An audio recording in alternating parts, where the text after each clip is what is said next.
Birthday nga pala ng pamangkin ko. At kahit nga wala siya dito sa Pinas, ay pinaghanda pa rin siya ng kapatid ko. Hinandaan niya nga yung anak niya kahit papaano. Bali, nagluto nga lang kami dito ng malabon, carbonara, fried chicken, caldereta at biko. At syempre nga, hindi mawawala yung cake. At dahil nga wala yung anak niya dito para mag-blow ng cake, kaya naman mga pamangkin niya na lang ang magiging proxy nga para mag-blow nga sa cake. At taga-agawat pa nga sila dito kung sino yung mag-blow ng cake. Kaya nga, ginawa na lang namin pagkatapos mag-blow ng candle ng isa, ay sisindihan na lang namin. Tapos yung isa naman yung mag-blow. Happy birthday to you. Happy birthday, happy birthday.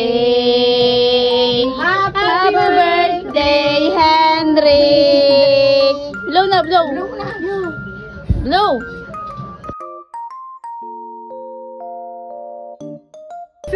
Blow. Yay! Happy birthday, Henrik.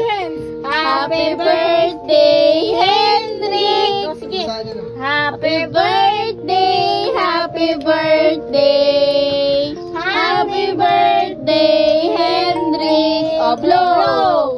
Hawakan yung kamay. 2, 3. Happy birthday,